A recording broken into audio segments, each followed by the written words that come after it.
Hey YouTube. So today I'm going to make yet another video about well, this guy got demoted, but we'll talk about Pluto today and the effects of Pluto. I've made a couple of videos already on Pluto because I went through so many Pluto transits back to back between just the very end of 2022. It's still coming off right now. It's 2023. But for me, it all started in 2011. It's a long time. That's 11 years of just back-to-back Pluto. And I feel quite gutted as a result of so many Pluto transits. So let's talk about like what you can expect when it comes to dealing with Pluto in the natal chart, as well as Pluto in transit. So Pluto is, I don't know why they demoted this guy because he is just the heaviest hitter of all. The further out a planet is, the more impact they have. Like, and if you get like an outer planet against an inner planet, that outer planet's going to win. So Pluto's the furthest out. Pluto takes 244 years to transit an entire chart. So nobody gets a Pluto return in their life. In fact, the United States just had their Pluto return, which has been really exciting. And it happened in the second house of economy. And we can see the impacts of that right now, right? Like today is the day where we've hit our debt ceiling. The last Pluto square in the United States chart was 82, right? When like interest rates were at 19%. So yeah, but we really only get the square in our life. We get the square, the trines, the sextiles. We're not going to experience a Pluto conjunct Pluto, but we will experience Pluto conjunct Venus or Pluto conjunct Sun or Pluto conjunct whatever. Pluto on itself, we're only going to get the square. You won't even get the opposition because you're not going to live that long. So Pluto in a natal chart typically is going to represent an area of our life where there is just deep wounding that created an identity structure built on lies, essentially. So if it's fourth house, it's kind of your foundation, your family life. If it's first house, it's beliefs about the self. If it's seventh house, it's partnerships. Pluto is going to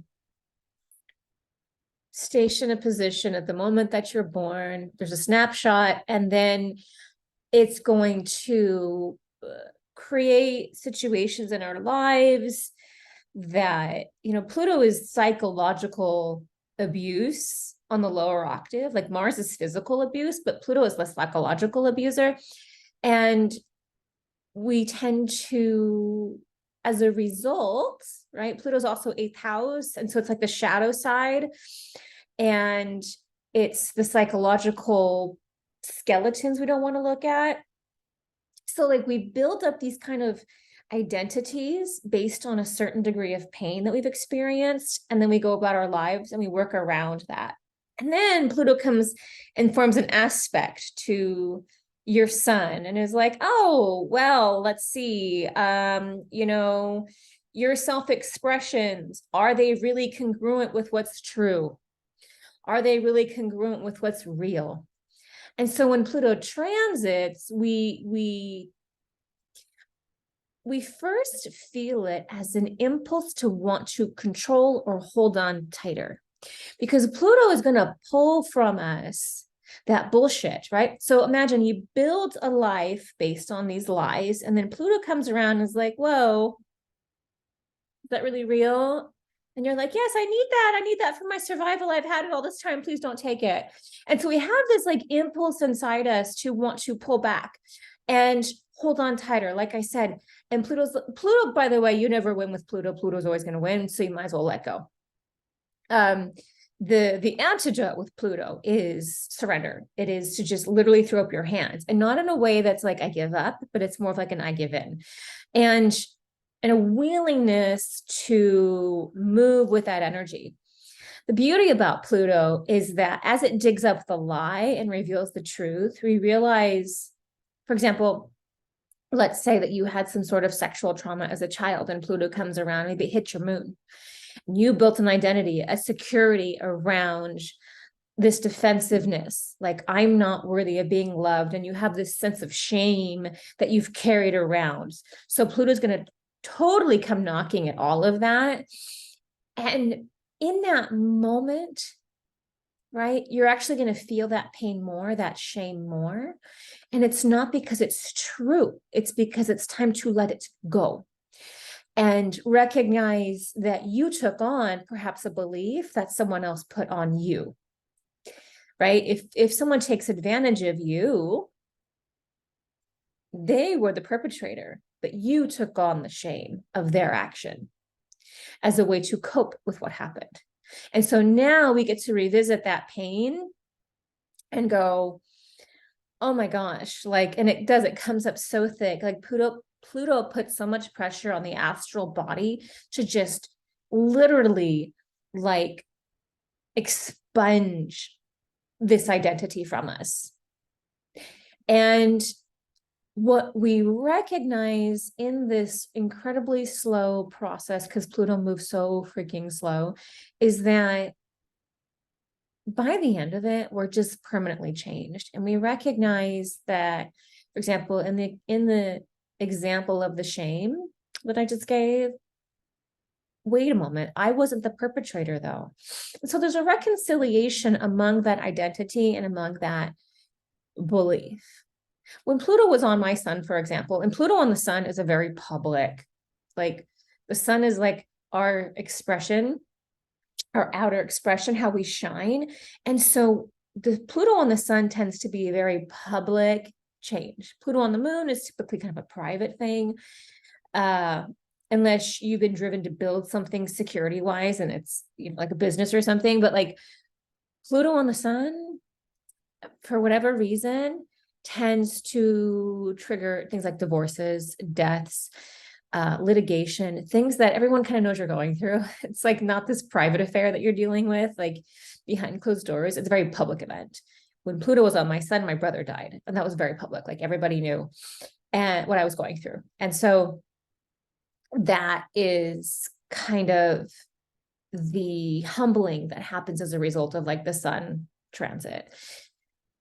Because we tend to, with the sun representing our ego, there are certain like ego identities that we tend to carry around, like this never happens to me, or I will never deal with this. And, you know, those are other people's problems. This is kind of the sun thinking, right? And then Pluto comes around and is like, really? Well, it's your turn to recognize that you are not immortal. In fact, you are just like everybody else.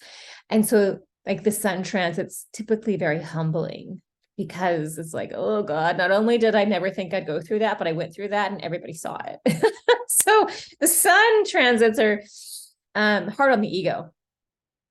And the thing is, we walk away from what has been destroyed in this like gutted way, but it's through that vacuum that's created that something more conscious and sustainable can come in. If you're not kind of working with the energy as it happens, though, it can bring up mad power struggle, more of a propensity towards addiction and self-harm, because the pain is so great. Like people who experience a desire for suicide or whatever, like these tendencies definitely come out during Pluto transits. Pluto is death. You're like, the only way out is to just take my own life. Like this is kind of the thinking, because it's so painful and it's so slow. It's really like this, like if Uranus is the quick band-aid, well, Pluto is just a slow grind. And this wears people down to a point of just typically like you will give in, because it just wears you down so much that you just, it's like whatever identity you were clinging to you're like, I give up. I'll take anything to not feel this way anymore. So you forfeit whatever it is you're holding on to as a result. And so that's like Pluto always wins. Like you don't come away from a Pluto transit unscathed. Maybe a Saturn transit, but not Pluto, right? And when I teach astrology, like the way that I explain it is like, if it's time for you to move out and like find a new place to live, Saturn will put eviction notices on your door and maybe turn off your utilities. In theory, though, you can still squat. You can still kind of give in to that resistance and dig your heels in. You're going to get billed for it, like you're going to deal with the consequences, but you can still essentially squat. Uranus is a wrecking ball, right? It just takes out the house and it's like, oh, it's not there anymore. Pluto is going to burn it to the ground, right? Like the wrecking ball will take it out and you're like, yeah, I should probably go now, right? Like, okay, well, there's a big hole in my house now. But Pluto will just burn it to the ground. And so you have no choice. You can't repair the blast. You can't like come due with the bills and stay in your apartment. It's been burned to the ground. It's gone. There is no coming back. You have to rebuild a new home. And that's why Pluto tends to be some of the more painful experiences that we go through. In fact, when I talk to clients and they tell me about a really hard time they're going through, like 90% of the time, Pluto's involved. Like it's really common. Major life events, major life changes. You can always just go, oh yeah, he was there. Pluto was the culprit. It was this planet was involved. And this is because we outlive certain things. I mean, if we never are challenged in the lies that we built our life around, we don't grow, we don't heal, we don't change, we don't adapt, we don't bring in new modalities and new people and new experiences. And Pluto's the one that really pushes these events. And so I want to always bring to the table the more optimistic side of any aspect of the chart, because it's real easy to get caught up and it's just all gloom and doom and there's no way around it. But see, the thing is, this is kind of why I prefer Western astrology as opposed to like the Vedic system, is because I don't believe things are fated. We have free will, we have grace, we have a capacity to lean in and deal with things in a way that becomes an opportunity as opposed to just a slap in the face. And so there's always a moment of leaning in. I think that, again, with Pluto, the hardest thing is just timing. It's like, I watched a friend of mine go through Pluto square his Venus, and he got a divorce during this time, and all he wanted to do was just find a new partner. And I told him, I said, this is going to elude you. You are not going to find a new partner during this transit because it's not time. And if you do, it'll be like fatal attraction. Like it'll be some sort of like obsessive compulsive thing, but it won't be healthy. It won't be grounded. It won't be real, because now is not the time to build a healthy foundation in a relationship. You're absolutely gutting all of those things. And so timing can be painful with Pluto, because we're like, oh my gosh, this transit really from start to finish might be like 2 years long. And so that's challenging. That's difficult. But again, we get to rebuild from a more honest and healthy place.